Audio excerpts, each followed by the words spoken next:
right, welcome to the book club. I'm Dylan, here with Patient Zero. Keith, what's up, buddy? Hey, how's it going? It's going great. Thanks for asking. Here at the Buddy Book Club, we're breaking down we're breaking down some box office bangers. And this week we'll be discussing 2013's box office hit World War Z, based on the Max Brooks. Wow, I'm all over the place, but somewhat relevant. Max Brooks' novel of the same name. I said Mel Brooks because he is Mel Brooks' son. If you'd like to recommend a book or movie for us to read or watch, you can visit our website, buddybookclub.com, or slide into our DMs or Twitter or Instagram, Buddy Book Club Podcast. You can listen to us on iTunes, Spotify, wherever you get your podcasts, so please download and subscribe. Keith, although we're doing the movie, because I think we didn't want to reread the book because we had both read it, the book has a special place in both of our hearts, whether we loved it or hated it, because this was the first book I ever recommended to you. That's correct. This is where all the deep-seated hatred and anger resonates from towards you. This is where you got the idea for the Buddy Book Club. It was just a twinkle in your eye at the time, but you were like, a like-minded reader. When we were at work, that was the first book club. We were just basically yelling back and forth between each other about what we thought, while we had an audience there that quickly put headphones on and started not listening to us. Yeah, so similar to our audience currently. Except they're taking off their headphones as opposed to of course. Yeah. It's famous between us because, one, I personally was very excited when someone else asked me for a book recommendation. At the time, I'd been commuting, and I had a goal that I was going to start reading again, because I never actually read any of those books in high school. Sorry to all my teachers out there. I just, cliff noted it, skirted by as best I could. When I was commuting, I was like, you might as well start reading again, and read a bunch of classics, read some great sci-fi stuff, including this one, and passed it on to you, and you came back and said, this book sucked. We'll get into it, but I think there's a lot of parallels between the book, in my mind, and the last book we did, The Martian, and his previous books. I think that's the reason I didn't like it. It was very similar to that. But we're talking about the movie here, starring Brad Pitt. So, Keith, what do you got for Stock Up? This one's only going to really make sense to me. I don't think anyone's going to... Perfect, just like all the other ones. But being bald, Stock Up... Your boy, he's going bald. I got a little widow's peak since I was probably 14 years old. No. Widow's peak is what you're born with. A peninsula is what you have. Well, first off, the comb over hides it. Let's be honest, all right? Let's first start there. But I might be the only person that noticed this, but when everything starts clicking for Brad Pitt, he's on the airplane, and the girl with the arm that's cut off or whatever is like, I'm a liability now, and he's like, wait a second, and he starts flashing back. They show the old guy who's staggering around, who's balding, who's on the street disheveled. Then they show a kid who just has a bald head. I see where you're going. And then they flash back to the girl who has a shaved head, and then they showed the soldier also, who was like, I assumed had a shaved head at the time, and I was like, oh shit, so they don't go after people that shave their heads. That's literally what I thought. Is that actually what you thought? I swear to God, I wrote like, oh, that's kind of crazy, and then he's like, no, it's something to do with like a weakness in their body. A weakness in their body. Yeah, I knew that, but that's where my brain goes. But they all were connected. I mean, that's basically like me like seeing the pattern, right? Especially because the girl has a shaved head, which is weird, right? That would like, you know what I mean? Well, it'd be hilarious if even after he said, no, it's about a weakness in their body, you were like, I don't really necessarily think balding is a weakness, but okay, sure, but saving some zombies. Like, you still didn't get it at that point? It would have been great. Also, with this in mind, though, when the flashbacks started to occur, they showed the army guy who didn't get attacked because his knee was like slightly bruised or whatever.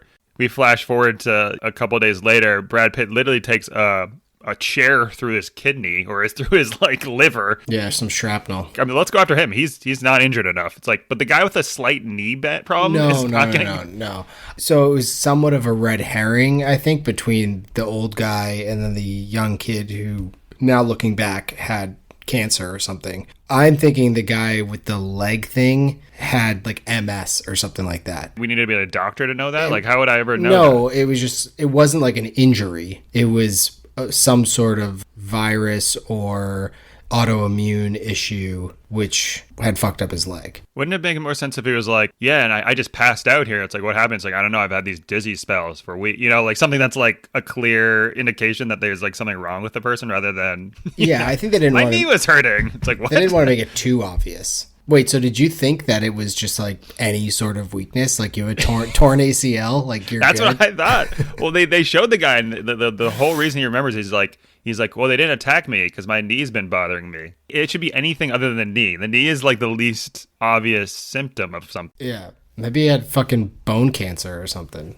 Yeah, like I said, like he's getting dizzy spells or his abdomen's been hurting him. Something that's like more internal. I think they just didn't want to make it that obvious. The guy was going to be like, oh, sorry, I've been struggling with a seriously bad case of bone cancer. This movie wasn't exactly the next coming of The Sixth Sense here. But speaking of, on that point, I did like the idea where you could have drawn those conclusions yourself, like correctly, and be like, oh, like that kid looks like he's been doing chemo. Cancer doesn't make you just lose your hair, right? Correct, yeah. But that poor kid that was on the street getting chemo? What poor kid on the street? That kid that was bald. How do you know he was poor? He was in like rags and stuff. He was probably coming out of a hospital. Okay. Stop trying to draw too many exact parallels here. I think my bald hair thing makes more sense than a lot of what's going on here, honestly. That would have been the best thing. Like they spend $250 million on a movie and they're like, all right, so then the crux of this zombie movie is that it only attacks people with hair. Brad, You're going to have to grow out shoulder length Sir Lancelot style hair so that can be the big thing at the end is like, I have to shave my head. My first stock up are magazines because they're not just for spreading germs in the doctor's office waiting room. Quite the opposite, actually. They will stop germs from spreading if a zombie bites you. And honestly, this is one of my favorite parts of this movie, just the realism aspect. Whoa, realism aspects? Yeah, well, you see so many zombie type movies and people just go in unprotected. It didn't make any sense to me. What are they going to come at you first?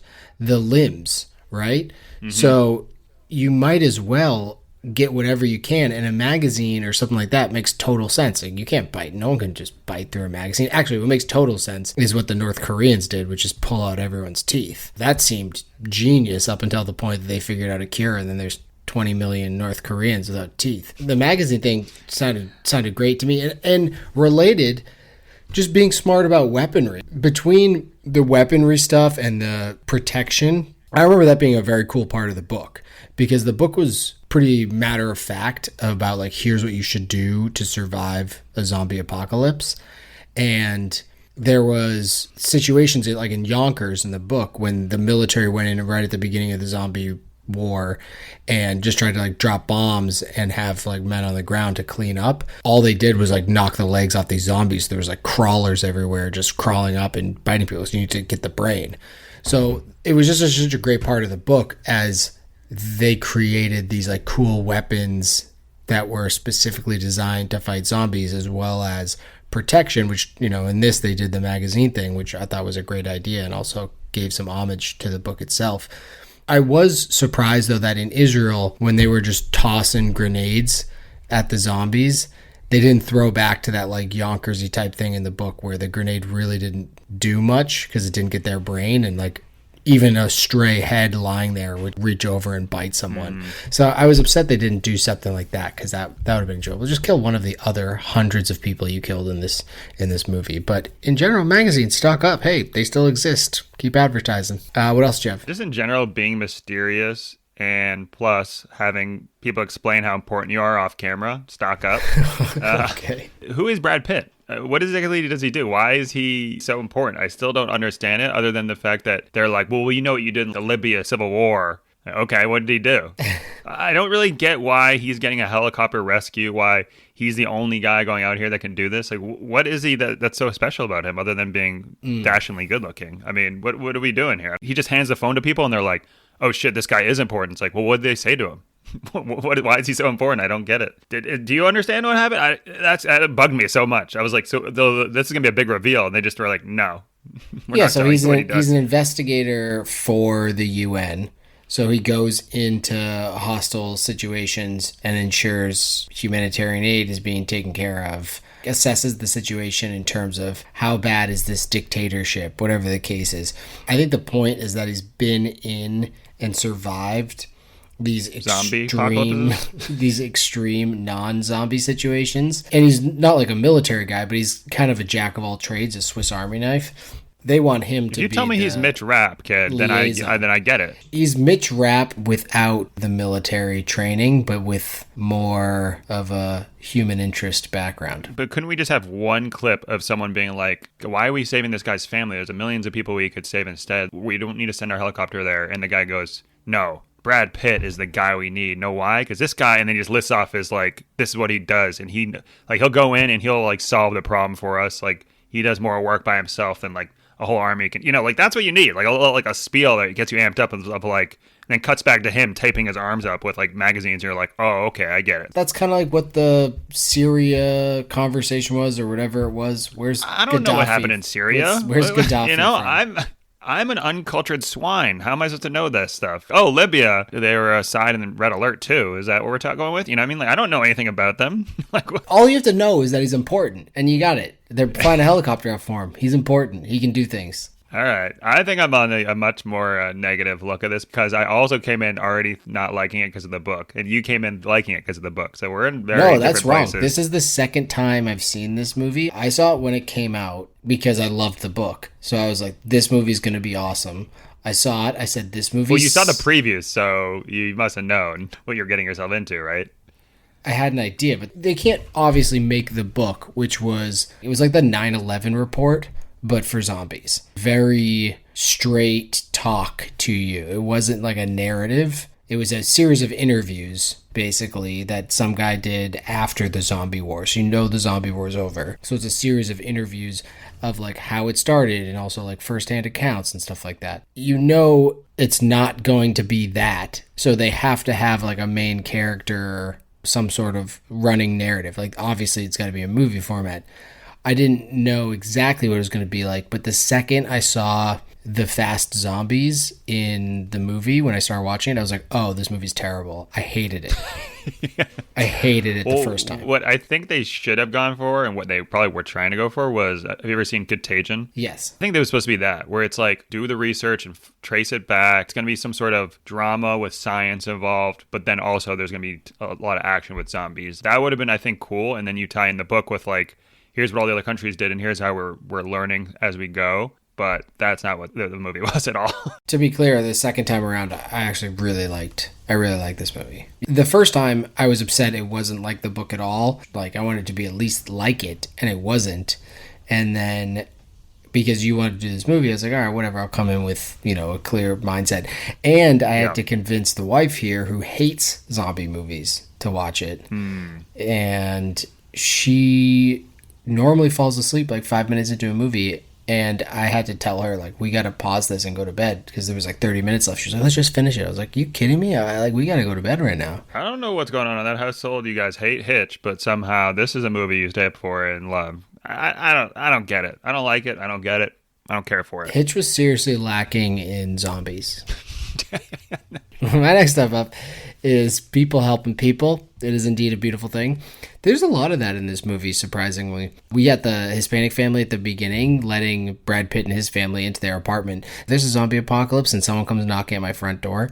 0% chance they are getting in without force. Just, it's not going to happen. You'd think, oh, okay, you're going to let them in because, like, you want their help, maybe? But they're like, all right, we got a helicopter coming. It's the United Nations. They're going to take us to an aircraft carrier. We're going to be safe.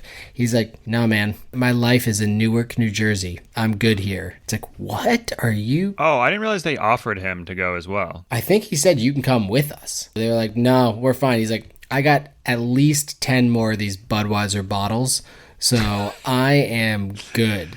Well, 9 more because I gave you one, you friggin' gringo. But there's also just a ton of people sacrificing. I really enjoyed it. It was great stuff with the plane going out. Then be like, someone's got to take off the fuel nozzle, whatever the case, and detach it. The guy's like, I really hope Israel pays off. And just walks out like going to his own death. Love that. Yeah, why couldn't they just wait until the morning? I didn't get that. They're like, it's pouring out and we need to leave right this second. It's like, why? Like, why don't we just wait till we can see the zombies? They didn't really touch on zombies at night, but the rain would definitely hide their sounds. whatever you do, don't make any noises. But here's these bikes that are going to be super loud, and then we're going to drive literally a tanker full of gasoline. But if your cell phone rings, that's really going to be the issue, not the tanker of gasoline. Well, the tanker was supposed to come like later. It was supposed to be everyone's in position, and then the tanker drives in. I guess that makes sense. Yeah. But yeah, they could have oiled those bikes before they left. Like you got gun oil in the place. Just throw a little bit of oil on those bikes. It'd be fine. Also, who has a cell phone on ringer? Come on, man. Vibrate mode. Yeah, but there's a lot of help. I mean, even the Israeli guy at the end, after he creates this huge, beautiful society in the zombie war, it gets overrun. He's like, all right, your only goal is to save Brad Pitt right now. What'd you think about that airplane scene? Did you like it? Well, I kind of knew it was coming, one, from the previews, and two, just basically they showed the gun not added to the plane, and I was like, oh, so there's going to be zombies on the plane, obviously. You know, they wouldn't show that, them not taking the gun, if it was going to be a nice, smooth flight. All the action scenes were great. Throwing a grenade in the plane. Genius. Just go to the cockpit and hang out there, right? Lock the door. You already did that in a previous flight, so why not just do it again? One, you're not sure that the pilots would let you in, because I sure wouldn't if I was a pilot. And then you throw a grenade. That's fine. I thought the grenade was a great idea in terms of like, although I don't know how much of like a vacuum it would actually be. The whole plane not blowing up is that'd probably be the case. If you're like, how about that air combusting like inside of a silo? Huh? What are you air combusting? What are you talking about? If you have like a pressurized capsule and you explode something in it, it blows things up much bigger than if you're just outside in the open. Interesting. If you put a grenade in your hand, you squeeze it, it's blowing your whole hand off. If you have an open fist, I guess a firecracker is a better example. Yeah. You squeeze a firecracker. I saw right? Armageddon. I understand the analogy. Is that from Armageddon? Yeah, I was like, I know this is from something. Yeah. Oh, interesting. Because I was going to say, like, in World War II, people get shot and, you know, bombs going off, you know, flak guns coming in, but none of those airplanes are pressurized. Yeah. Interesting. Yeah. Whatever. Either way, people helping people. It's a beautiful thing. Stock down. What do you got? Having a family stock down. Oh. Well, this applies to literally every single person. This movie kind of makes it seem like having a family is not ideal. So first we learned at like the beginning of the movie that Brad Pitt, again, is this mystery man that's amazing at his job that like only he can do. And his wife's like, you got to give up the job. You can't do it anymore. We have kids. Yeah. He's like, all right, I'm giving up the job. So he gives up his dream job. To make pancakes at home, which would be awesome. I give up every dream job for that. Well, I agreed. But what about if you had like 2 asthmatic kids? I mean, were you still doing that now? They need inhalers. Albuterol. Yeah, they needlessly risk their lives. His daughter can't mentally get it together. Like, just breathe. You know what I mean? Like, come on, figure it out. I'm surprised that she wasn't immune. Oh, yeah, good point. Yeah, she should have been. So they didn't even need to do that. But then we never even hear ever again about her asthma stuff. So she's just making that up. She got the albuterol. Yeah, but don't you take that to like cure it, not necessarily to... No, like, it still can act up. It's a recovery inhaler. It's for when your windpipe tightens or whatever. When you need it. Yeah, so she never needed it again. So she was just faking it the whole time. But anyways... But then they get this helicopter evacuation from this terrible place because Brad Pitt's amazing. We don't know what he does, Bill, but... So they're like, all right, we're coming to get you because you're the best. They leave the mom and the 2 kids, run to the helicopter and leave Brad Pitt behind, who's the most important person to fight the zombies by himself. They're like, you're not going to help your dad out? You're not going to help your husband here? Fight the zombies a little bit? No way. So they just ditch him. They're in the helicopter. Right? Like, oh, great, you came back. We forgot you were there, you know? Like, they didn't give a shit about him. Then they get to the ship, and he's like, I can't go off again, did to my family. He tells his wife, and she's like, I know what it did to you. You can't do it again. You can't do this. And he's like, well, they're going to kick you off the ship. Instead of her being like, it doesn't matter. As long as we stay together as a family, which is what 99% of these movies do, she says, oh, in that case, get the fuck out of here. Good luck. Don't die out there. Give me your stat phone. Yeah, that'll be cool. I don't care. As long as we're safe, I don't give a shit about you. I mean, I've never seen anything like this. She doesn't give a shit about him.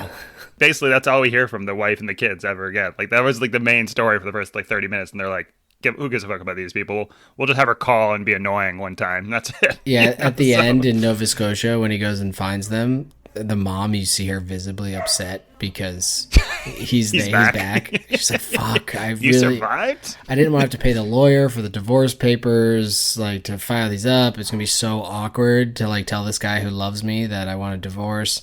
And now he's alive. I don't even get his pension. He probably had a pretty nice UN pension plus some life insurance. I'm not getting any of that. Fuck. And now he's coming back after all this traumatic stuff. He's going to want to sleep with me. Like, that's terrible. And then 2, he's going to have night terrors and be shaking at night. He's going to ruin my sleep. Oh, this is not good. Wave, girls, wave to your dad. All right, girls, you got to pretend you have asthma again, okay? My first duck down was just, I had already mentioned it, but fast zombies. I'm a big traditional zombie guy, and it was also how it was in the book, which is zombies are slow movers. You know, they kill you by numbers and just relentless. The only fast zombie that I liked is 28 Days Later or 28 Weeks Later. Those are great, but it's also like those are like somehow more fucked up, and the zombies are like scarier, if that's even possible. They're just super frightening, and that movie is just so dark. I just don't love the idea of this like giant sprinting zombie horde. I just like the traditional version of zombies much better. So it took away a little bit from me. It took away a lot the first time I watched it. The second time, since I knew, I was like, all right, I know what I'm getting into. And it wasn't ideal for sure, but I dealt with it. Never understood, I mean, just the whole zombie genre of like the person dies and then somehow becomes superhuman strength and speed and everything gets better when they die. Like the strength part isn't accurate. I mean, in this maybe, like this in this universe, yeah. In The Last of Us, I think they do a really good job of like being like, this is what could happen because it happens in nature where something like takes over the brain, but they don't become like the best at all time and everything all of a sudden. They're not like superheroes. There was that one that came out of the ground, that like super one or whatever. I think that was a head nod to the video game though. That wasn't necessarily like, I think most of it's based in reality, but like in a video game you need bosses, so that's why they have that. But like, I mean, realistically, if it was a regular TV show, they wouldn't have had that. Everything would just be normal. But well, they're gonna have a lot more of those supposedly in the second season. Oh, really? I just like the traditional zombie where it's just a withered human that can just like stumble around, and if it bites you, you're fucked up. And because there's so many of them, they're able to just take over, and they won't ever stop. They don't sleep. They don't do anything. They just go. So I like that. Not a huge fan of the fast zombies. But although the shot when they like took over Israel, I thought was pretty cool when they're just like climbing the wall. It just doesn't make sense to me. You know, you kind of suspend reality for that. Whereas like the whole book is, this is where the tie back comes to The Martian and to Project Hail Mary. The book I didn't like because we're going to do a newspaper of a story that you never saw, you know, like about a thing that you never witnessed. It was the 9/11 report. Yeah, I don't know what that means, but yeah, totally. It's like a huge thing that came out after 9/11 explaining like all the aspects of what happened, how it happened. It wasn't necessarily like firsthand account people, but it was very scientific. To use an analogy, it would be like the Death Star report. And it'd just be someone telling a story about how in a world far, far away, there's this big moon ship that got destroyed. No, let's see the story. Nobody wants to hear a newspaper report of what happened. Yeah. Like if you didn't know anything about the Death Star, you'd be like, who gives a shit? Which is the same thing for this, is like where the movie did it, tried to at least show where it came from and how it originated, the actual zombies fighting, where the book was like, yeah, let's tell like a summary of what happened for an event you weren't a part of. I see what you're saying there, and I agree with you. I just liked the book aspect. I mean, I can understand how it's not like entertaining or whatever the case is. Although the book did have like some cool scenes, like the helicopter pilot stuff, the Yonkers thing, I remember being cool. But the zombie idea, there's just like so many tropes, and it's just all redundancy. I love zombie stuff in general, so I've seen a bunch of it, and it often seems old stuff redone with newer graphics or better makeup, whatever the case is.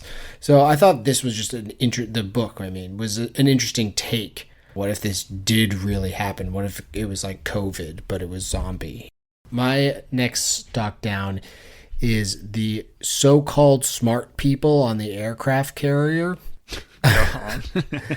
So I'm not talking about the nerds in the room, the situation room, basically. The nerds are talking about could it be a virus, could it be bacteria, whatever the case is.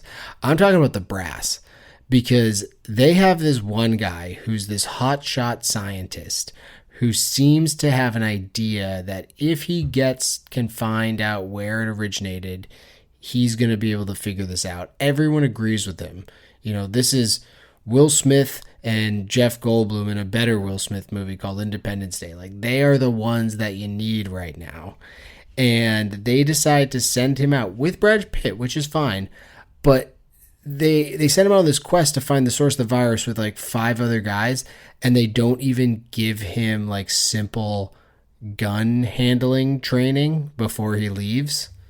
He's going to have a gun. That. So spend a day. You can delay this thing by a day or 12 hours, whatever the case is.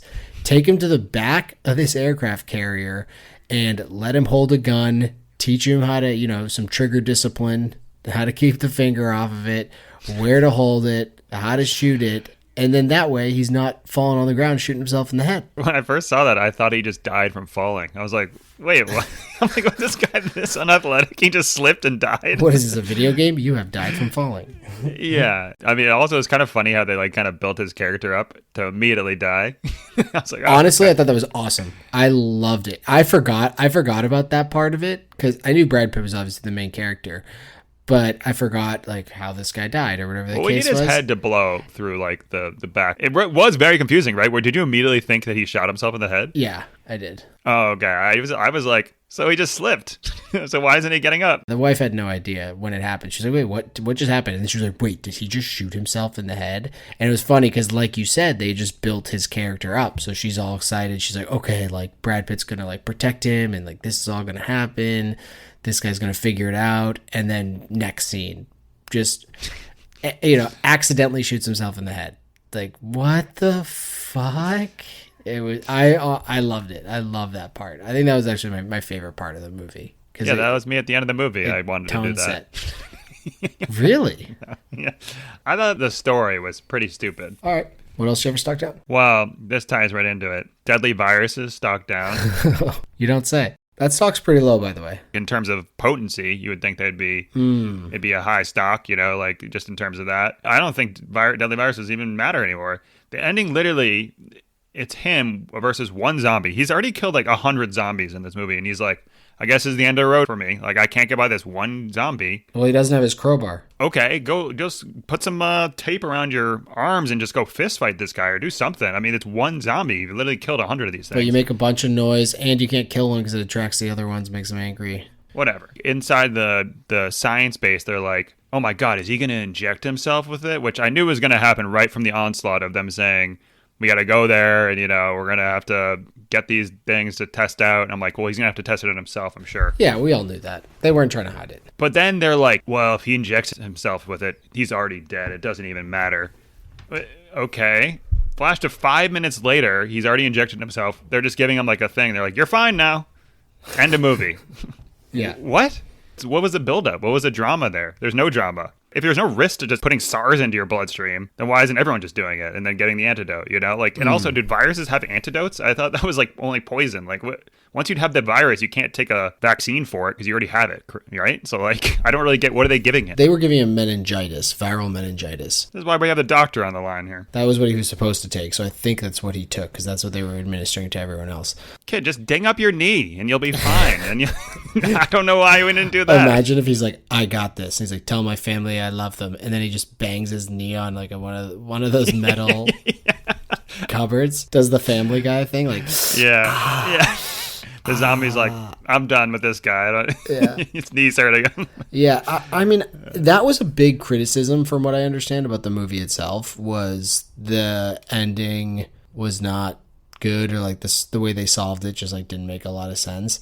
And honestly, it didn't bother me the second time around because I didn't need this movie to slow down. This is my first love anyways, so I'll just get into it. This movie was non-stop action from the jump. Started off obviously with the little house thing, which you can't just jump into the action. You have to have a little bit of setup for the zombie stuff. But that was 5 minutes. And then from that, after that 5 minutes, they get in the car. From there on out, it's him on the run doing crazy stuff, zombies everywhere. There was like tons of suspense, tons of action, appropriate level of jump scares. I thought maybe 3 or 4 jump scares throughout the whole movie, which I think was good. They didn't like rely on it, although the first one when he's in the stairwell trying to get up to the roof of the building in New Jersey was actually a great jump scare. The wife shot through the roof. It was like one of those videos you see online where someone sits on an airbag or whatever the case is, and it shoots them like 40 feet into the air. So I just liked how it started off hot and it didn't stop. And at the end, if you decide to like slow it down with this whole thing on how they're gonna like administer these drugs or how this is gonna work, it would just kind of ruin the whole pace of what they had going on. I'm glad they just kind of wrapped it up nice and easy. Quick epilogue. Zombie War's still on. We're doing what we can. End of movie. Fine for me. I liked it. All right. I mean, you didn't like Mission Impossible 2, but I'm pretty sure that was the exact same scenario in Mission Impossible 2 where they're like, I'm just going to inject myself with it, the disease itself, right? Like, and then Chimera or something? Yeah, Chimera. It is called Chimera. Yeah, well, no, that's what he does. That's not the end of the movie. That's at like the middle of the movie. When I went back and rewatched it, I was like, oh, a lot of this plot makes zero sense, where it says like the same thing here. That wasn't my issue with Mission Impossible 2. It just wasn't entertaining. That's incorrect take. What is the scientist name for him? It's like Vicules or something. He's like... Yeah. I don't even know. Terrible. It's basically just Einstein. Yeah, it was like Einstein sitting in the chair. I'm German. I have a mustache. Yeah. And I'm old, and I have wiry hair. Perfect. What did you love about World War Z? You must have loved something. Well, Bradley Pitt. Relevant question. I might have asked this to you before, but if you only could choose one actor's catalog of movies to play for the rest of your life, that's all you get. Oh. What actor are you going with? Because I actually think, and I think Brad Pitt is actually an underrated actor because he's so good looking, but I think Brad Pitt's catalog is one of the best catalogs you can have. It has comedy, it has a ton of action, a lot of dark movies, rom-coms, it has literally everything. He lays out a lot of track. He's done a ton of movies, so he checks off the box of just hours that you could get by just watching his stuff. And if you go like a Christian Bale, you're getting a lot of artsy, serious roles. Brad Pitt, I feel like, makes appearances in a lot of movies where he's not even the main guy, but are great movies, like Snatch. Oh, yeah. He's great in Snatch. If you read up into the backstory of that, like how Guy Ritchie got him to sign on for that, is pretty awesome. So yeah, he'd be up there for me. I mean, I'm a huge Russell Crowe guy. Everyone knows that. If I could just watch Gladiator over and over again, so because he's got dramas, he has comedic chops. Like if you ever saw Nice Guys with him and Ryan Gosling, that was a good movie, and he was fun, like appropriately funny for his character. He's not a real sex symbol. I'm sure he has some rom-coms though, but I mean, I think he is. Gladiator? No, I think he is. Are you kidding me? But okay. I can understand how he's not, Brad Pitt. So yeah, interesting. I'm gonna look at these catalogs later. But De Niro's probably up there. You got a lot of great De Niro films. What else? Did you have any other loves? Action was good. The different scenery was good, like going from Israel, like Philadelphia streets. You could tell the movie was well shot. I bet it was going to be a great theater movie. I also like MGK, the rapper, made an appearance in the pharmacy. It wasn't him, but it looked like him. I was like, is that MGK? You know what I'm talking about? Like Machine Gun Kelly? Is that who you're talking about? Is he alive? What do you mean? I don't know if he's alive or dead. Oh, yeah, he's alive. I think, as of this recording. We all have our own specialties. You're the Machine Gun Kelly guy. I'm the guy that remembers meningitis. Yeah, he's married to the lady from Transformers, right? Megyn Kelly? No, not Megyn Kelly. That's not who it is. Whatever. Megyn Kelly's like a Fox News journalist. Okay, sure. Yeah, it looked like him. And he was a nice guy, that guy. Just was like, hey, yeah, it works for my kids. Use this stuff. Great. Yeah, he looked like a crackhead. I appreciate that's what they did. They were just showing like, hey, don't judge a book by its cover. It was definitely positive, and that's probably why the biggest reason I didn't like the movie is because I'm more like the dystopia, new society, new government. Because I think our government, if we actually were to be faced with this situation, the people that represent us would be the first people to just be like, see you guys later. They're already selfish as shit. No one's sacrificing their life for us. No, absolutely not. So they're going to be like, well, we got these private helicopters, so we're going to go take off and see, good luck, fight for yourself. I mean, didn't that even happen in Texas with that one guy? Just he went to Cancun because they didn't have water or something like that. Which I'm like, everyone's mad. I'm like, why? That's exactly what I expect. Like, that's not surprising in any way. Well, technically, it's not it wasn't like his jurisdiction, but still, like, you should It's a funny probably, talking point. I yeah, don't really yeah, know. exactly. I agree. Yeah. It's still a dick move, whatever. The point is you're a civil servant. Like, that is your title. The fact that we donate to civil servants is just still mind blowing Yeah. that people do that. I mean, I would never. I'll die before I give $1 to any of those people. No, but I mean, it's even funny on your taxes when they're like, do you want to give $1 to like the Democratic or Republican primaries? I'm like, no. What? No, I don't want to give $1. My only other love, which I kind of talked about, was just a novel approach to the typical cure we see in zombie movies. I didn't necessarily like love it. It wasn't, wow, that was such a cool idea or something, but it was different. And like the ladies usually say to me, it was different and it was quick. So it worked for me. Describe different. I'm curious. Now I'm interested. It yaws at about a 30-degree angle. What does? Your sail does? Is that what you're talking about? Are we talking about sea terminology here? Yeah. Or sea men? And Well, my mast sure does, if you know what I'm saying. No, don't put that on record. That's not true. What'd you hate? We already went over a lot of this stuff. I think it's more that I'm not the biggest zombie fan because I like things like kind of grounded in some reality. When you try to make it all scientific, but then you have zombies climbing up walls and jumping off and surviving and killing people, it's like, okay, a lot of this doesn't really make sense. Well, let's just stick with that because that was part of my hate, is that a lot of it is totally unrealistic stuff. 99 out of 100 times it doesn't bother me in movies. I'm very much willing to suspend disbelief and put my life in the hands of whatever the movie is. You know, I'm not like watching Avatar being like, no way there's blue giant people that, you know, fuck these giant flying things. Like, that just doesn't happen. They just, you know, put their tentacles into each other. No, that's not me. But when it's based on a book that the book itself is such a matter-of-fact take on it, it just seems disingenuous to like the idea behind the novel. So, I mean, like, just letting Jerry and his family on the aircraft carrier, like no quarantine, whatever, didn't make any sense to me. It's like they should have, and I know you're making a movie, but still, they just like come off a helicopter and they're just like running into this aircraft carrier. It's like, this is your last bastion here. Like, shouldn't this be the most protected thing?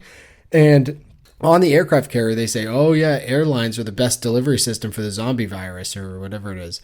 But according to Brad Pitt, it has a 10-second incubation period. So how would airlines... 12 seconds, and that's how ladies describe my... 12 seconds, then they turn into a zombie? Yeah, exactly. But that didn't really make a lot of sense to me. It's like, wait, why would airlines be the best then? Because the airlines take hours. And I know they said that there was different situations, so I know it probably like mutated or whatever the case was, but I don't know. Yeah, at one point they're like, it took 5 to 7 minutes in South Korea, but Brad Pitt continues to go with the 12-second thing. And I'm like, didn't you just hear that they said 5 to like... Are we not 100%? And he's like, oh, you're okay. The girl's okay. She isn't infected in 12 seconds. I'm like, maybe wait 5 to 10 minutes then? I don't know. Like, what are you doing? Yeah. I did like how originally when he first saw the guy, he was doing the count to kind of, because he knew what was going on. He's like, oh, something's fucked up here. Like, let me just take a look at this and see what's going on. Like, he was already in investigation mode, which was cool. His character showed in many ways his qualities.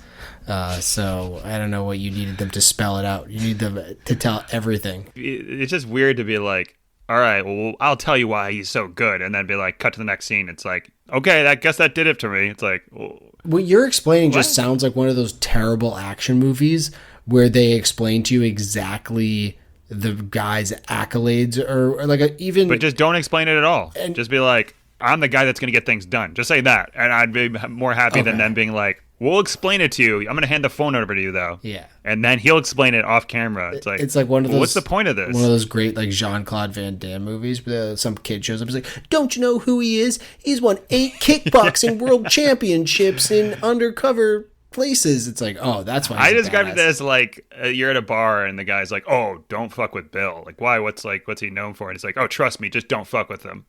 Okay, like that's what it was. It was kept on being that, like over and over. Like, oh, dude, you don't want to mess with this guy. He's the best. Like, why? No, just don't trust me. He's the best. Well, I thought that's all you needed to hear was that he was the best, and you were good. Well, they didn't explain why he was good. I told you, just give me his resume one time for me. Just tell me he's Mitch Rapp, and I'm set. We need a cutscene in every movie for you where a guy sits down and gives his resume. Well, let's get to some studio notes. This movie had a $200 million budget approximately. There were some production issues and reshoots were needed. It was supposed to be less than that, and then it ballooned up. But hey, it made $550 million worldwide. So it definitely paid for itself. The first screenplay was written by Babylon 5 and Rising Stars creator Michael Straczynski. So Babylon 5, there's some accolades there. That's his CV, Keith. He identified the challenge in adapting the work because he was kind of saying, like, you know, creating a main character out of a book that reads as a UN report on the zombie wars was difficult, which makes a lot of sense. And I think he did a decent job of it, but unfortunately they had like 8 different people coming in there for rewrites, and so these things kind of get screwed up. But supposedly Max Brooks really liked the first iteration. A sequel was in the works with Fincher at the helm, which would have been very interesting. I saw that. Yeah, that'd be crazy. Yeah, but it kept getting pushed back. That would be a good movie. Yeah, I think that would be really interesting. Kept getting pushed back, and then it got canceled. Supposedly, the reason why it got canceled is the Chinese government put a ban on films featuring like zombies and ghosts, and so Paramount said, we're not going to make this movie because it's not going to be released in China. Zombie movies might get affected by this Chinese government ban. And also no more Patrick Swayze remakes. Yeah, the art is being dictated by China. That's what we want, you know? I know, right? It's crazy. Holy smokes. It's like they censor things and then we get affected because there's so much money there. It's wild. Listen, if China says anything to us and they say they're going to ban us, we have a huge Chinese audience. So, I mean, we will abide by whatever they say, but these other people should. 100%. If they came in and said that they were going to sponsor us, we would never talk about zombies or ghosts ever again. So let's get into recast review. It got a 66, 72 on Rotten Tomatoes, so 66 critics, 72 audience. Pretty fair. It's just kind of like fair and middling. Mike Massey says, stilted dialogue and a meandering plot capped by an insouciant epilogue suffocate the originality of what is almost a family-friendly zombie movie. Certified fresh, though. Interesting negative report on something that he gave over 60. But yeah, I looked up insouciant in case people were interested, because I don't know what that means. Showing a casual lack of concern or difference. Insouciant. Whatever. It's a terrible word. If you're on a site like Rotten Tomatoes, just use normal words that normal people know. Why do you have to show how smart you are by using big words? It never makes sense to me. Just, show those words off camera, you know? Yeah. It's like, keep that for somewhere else. Keep those big words to yourself. Crazy though, whenever you read these reviews on Rotten Tomatoes, because they're always like excerpts and whatnot. It's like an SAT prep course. Everyone wants to show all the big words they can say. I don't understand it.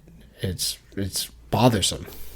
This is from Keith in the movies. But we all know moral stories. You can't trust Keith. He said it was intense, fun, and most importantly, a well-structured and well-told story. Wow. Which I will give you intense. I'll give you fun. Yeah. I will not give you a well-structured or well-told story. I think to me it just felt like a medley of every zombie movie put together. They didn't know what they really wanted from it. So taking from that you would not recommend this movie.